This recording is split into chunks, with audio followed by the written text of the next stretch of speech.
Begin with, I like to collect something. It keeps me busy, keeps me out of trouble. And I just never quit. Today, anybody gives me a pencil, I just really get excited. Well, my grandmother she had a stamp collection, and I like stamps, and I got interested, and then I asked her if I could have some, and she gave me some, and I started. Almost everybody likes to collect something, from baseball cards to stamps to seashells to old license plates. What does anyone see in these things? It kind of reminds me of that old saying that goes, one man's junk is another man's treasure. We're going to be looking at the hobby of collecting right after these messages, so stay tuned. Yeah, Buck and Roy are at it again. This week, they've got the whole Hee-Haw gang together for another hour of fun and frolic. And they're going to be visited by some of the top names in country music today. Lee Greenwood. Hee-Haw, Saturday at 7.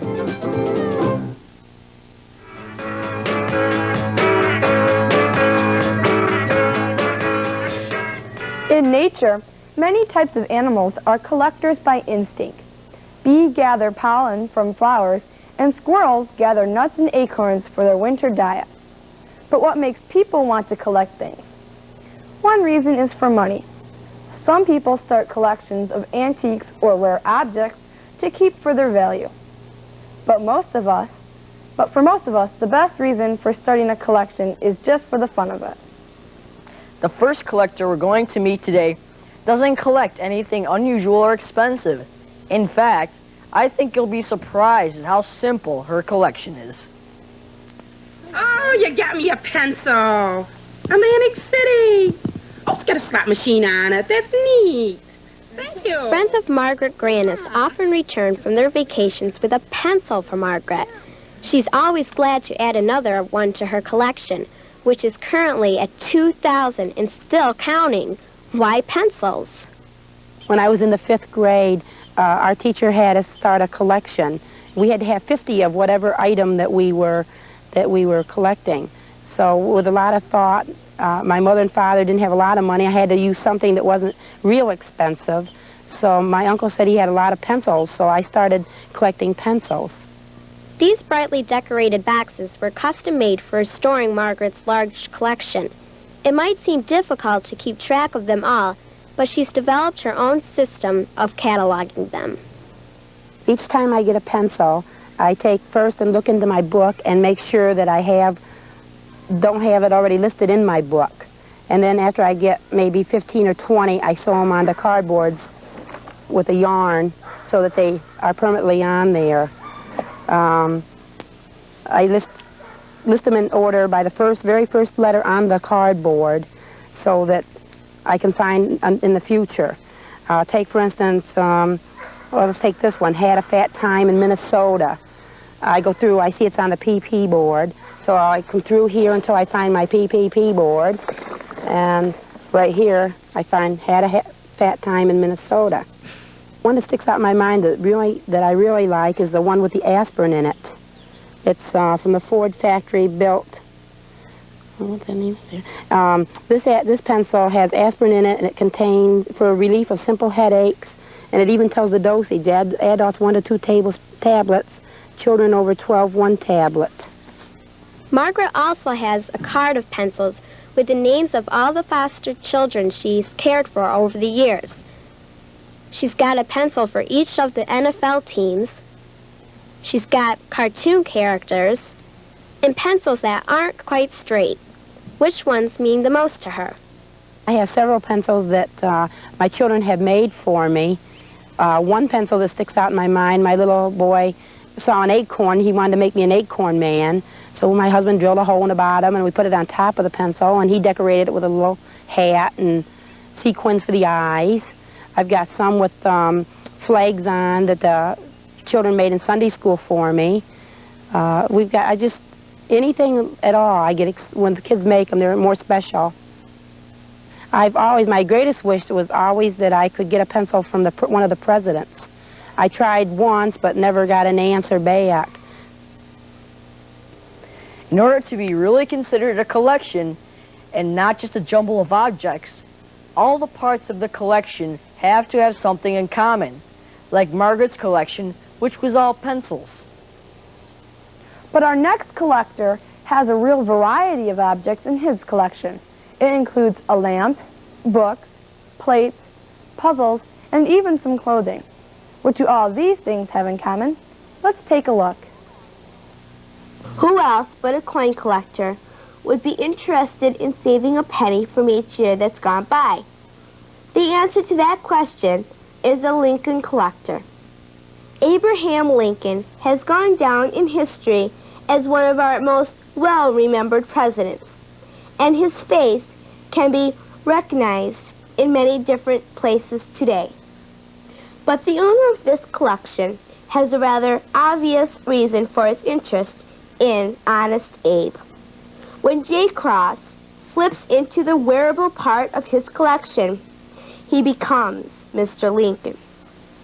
He became hooked after winning second place in a Lincoln look-alike contest. That was July 4th of 81, and that was July 4th of 81 that it rained from the East Coast to the West Coast, and it was nothing but rain that day. And they had the parade out there and the look-alike, and that was where, like I said before, I got my start, and I kind of learned how Lincoln stood and how he held his hands out there a little. And I didn't know much of this before that, and this is where I got my start. I flew out and I flew back, and when I was up on stage, there was, I don't know, 50, 60,000 people there, and I was nervous, and they asked me how I got there, and I told them I flew, and the guy says, you should have told them you drove by your horse and buggy. I wasn't even thinking about that, you know, and it was okay, but it was a lot of fun, and it was the beginning. Displaying his collection hasn't presented Jay with any problems. There are Lincoln artifacts in almost every spot in the house. The real problem is finding these collectibles. Flea markets, yard sales, garage sales, that's about where I get most of it. And people give me a few here and there. It's hard to come by this stuff because most of it's antiques, and it gets to be an expensive hobby. You get into the real heavy stuff, you know. But the collection earns less attention for Jay than his appearance does. We all have a look-alike, and it's almost an honor to look like Lincoln, you know, and because he was a great man. And it brings back to people when I get involved in these parades, the time when and what they learned in school about Lincoln, and it brings back the years, you know, and to a lot of people. When you ask J. Cross what he'd most like to add to his collection, he says a log cabin. When his niece, Heidi, put together a model of one, she also became hooked. I'd like to collect pennies and pictures of Abraham Lincoln and stuff like my uncle has. I think it's fun to collect because Abraham Lincoln was a nice, great man, and he was a good president to everybody. We've already seen two important things that really identify a serious collector. The first is cataloging. The owner of the pencil collection had all her pencils organized by her own system, sort of like a library. So she always knew exactly where to find everything. The second thing is displaying. The owner of the Lincoln collection had everything hung up or set out so he could show it off to his visitors.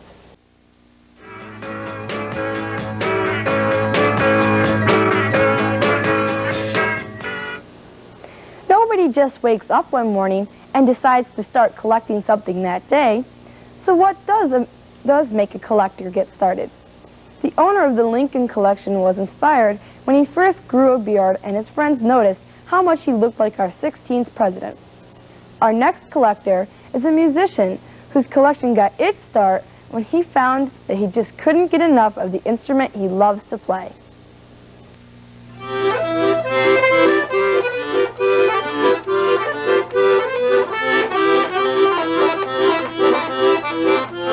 John Colson is a dedicated musician. In fact, He loves the accordion so much that one just isn't enough. Over the 47 years that he's been playing, he's acquired 64 of them. Why so many? John just can't say no. Well, you know, sometimes people approach and say, you know, we got a darn good accordion in the house, and we're going to get a better one for my son. So would you like to buy that? We'll sell it to you cheap. So it happened, mostly after 1940, when we moved to Binghamton is when most of things started happening. So when people come to you with a good offer and a good deal, before you know it, they add up. After so many accordions, you'd be surprised. And I'm 62 now, and after all these years, I've been playing since 15, you know, they add up quicker than you believe that they do. The accordions seem to be overrunning the house, but not really. Most of the time, they're all packed away in their cases. First time I really had them all, and I had the honor of being called by National Geographic, and they said they want to photograph all my accordions. And of course, they gave me 2 weeks' time when they're going to come here from Washington. So I took a day off from work, and my nephew, Alexander, helped me take them out of my cases, and then I had them out. And the situation is whereby it's not easy getting them back in the same case. But then about a week later, the New York Post called me, and I had them all put away nicely. New York Post said they want to photograph with all my accordions for the New York paper. So I took them out again. And one time I wanted to have a Christmas card. I had maybe 45 or 50 then. I took them all on the back lawn of my grass on a hill, and I had a Christmas card made from that one time. And that's the only time I take them out for a real special occasion. This impressive collection has not only earned the attention of National Geographic, but of Ripley's Believe It or Not as well. The collection includes accordions from Germany, Italy, Norway, and America. Some are plain and some are very fancy. Where did they all come from? I got a few from auctions and a few from garage sales that were pretty decent. And once in a while, some person had an old accordion in the house, they just gave it to me. But for John, the accordion craze extends to anything having to do with the accordion. Another collection includes over 500 figurines, each featuring, you guessed it, an accordion. Although it might seem that space is running out quickly, John just smiles and says, you always can find room for it someplace. John seems to capture the spirit of the true collector, even when he decorates for the holidays. Any holiday. The amount of treasures that come out of hiding is truly amazing. John's collection of accordions dates back to the first one he ever owned when he was a boy. Our next collector also has a passion for some things that go back to her childhood. And she set aside a whole room in her house for displaying her collection. Most of the time, Dodie Chandler thinks small. I've always loved miniatures ever since I was small myself, and always loved to see furniture or even boys' cars, small, that is supposed to be in natural size. And so when I got enough furniture, I ended up with 21 rooms in orange crates. And eventually we went to the dollhouse. This is a 27-room dollhouse that my husband built back in 1960. I have told my visitors when they come that my husband, because he built the house and my son wired it, that I married the carpenter and raised the electrician.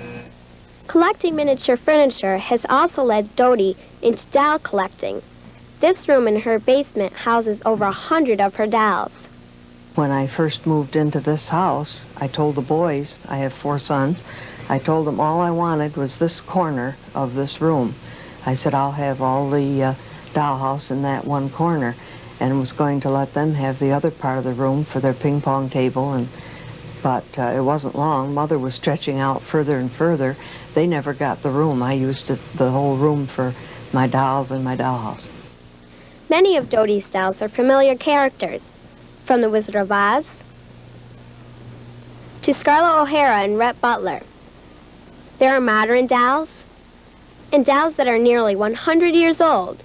She has them all set up in a permanent display behind sliding glass doors. This helps protect them from dust. Dodie often says that her dolls are just like children. I raised 4 sons, always wanted to be able to dress a little girl, never could. So I think having the dolls to dress, it kind of takes the place of that. Doty's collection also includes one life-size doll, a real store mannequin. For some people, a collection is more than just a hobby. Clubs can make it into a social event, and there are even some folks who make collecting into their job. All this is coming right up, so stay with us.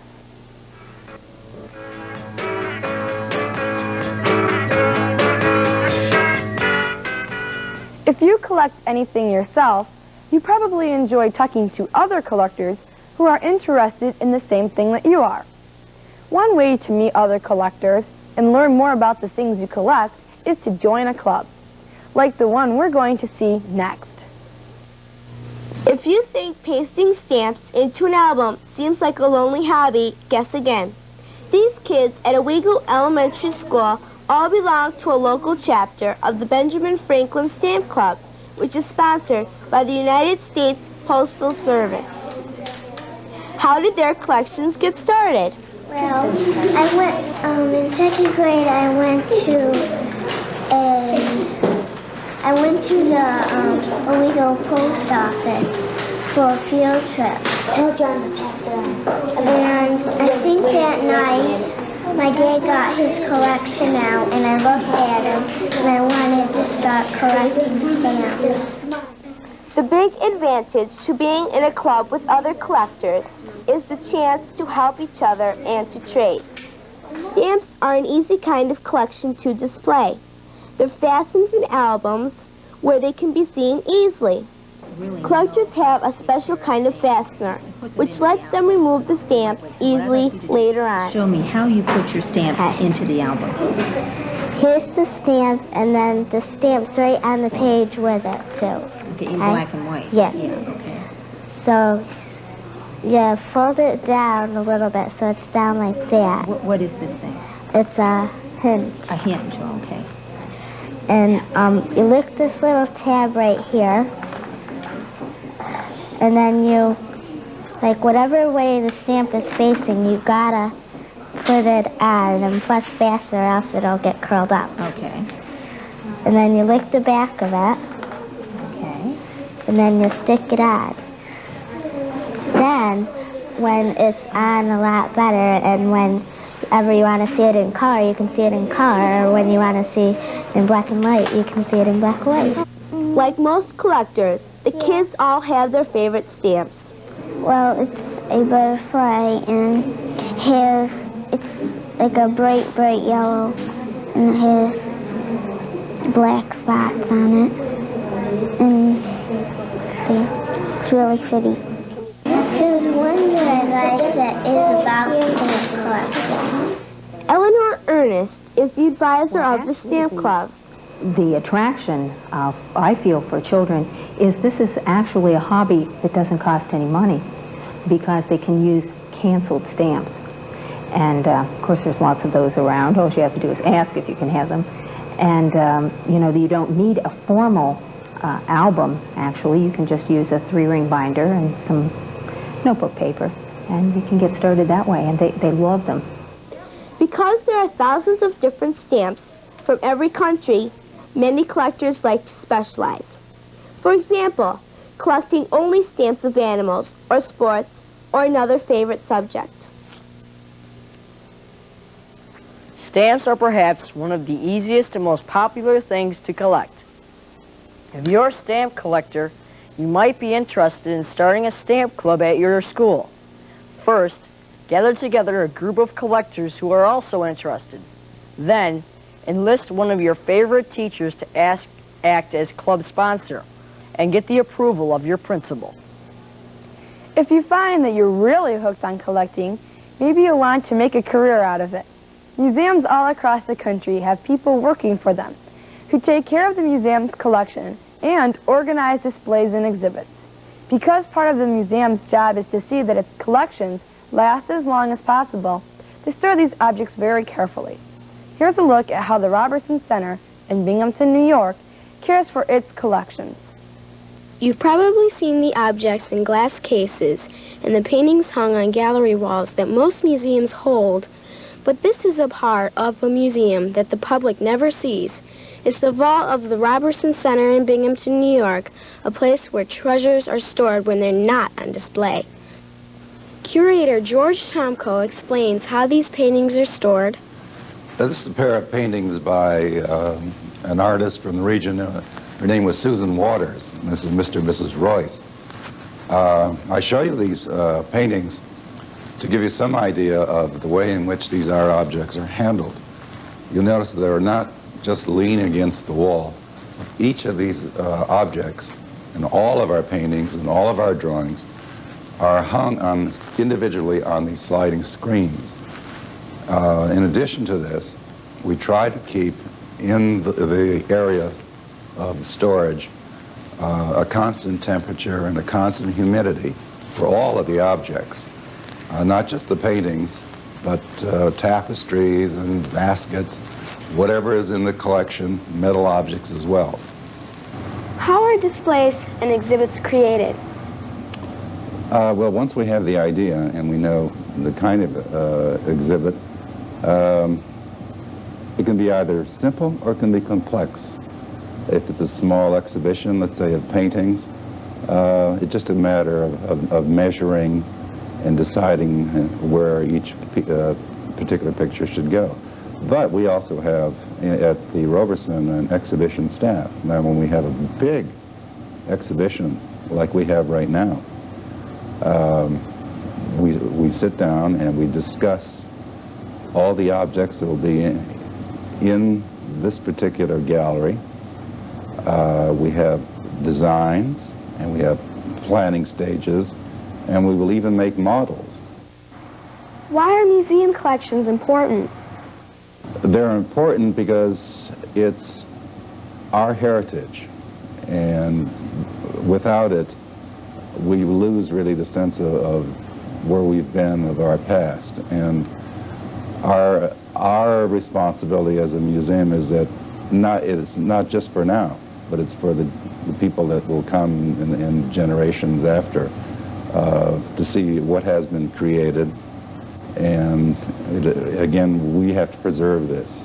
And that is really what a museum's function is, and purpose, is to preserve its history, its culture, and anything else which relates to a particular kind of museum. The Robertsons' Vault is kind of like their own private bank, some place where their collection will be safe. We hope you've enjoyed this look at the hobby of collecting. And hopefully, we've given you some ideas that will help you start a collection of your own.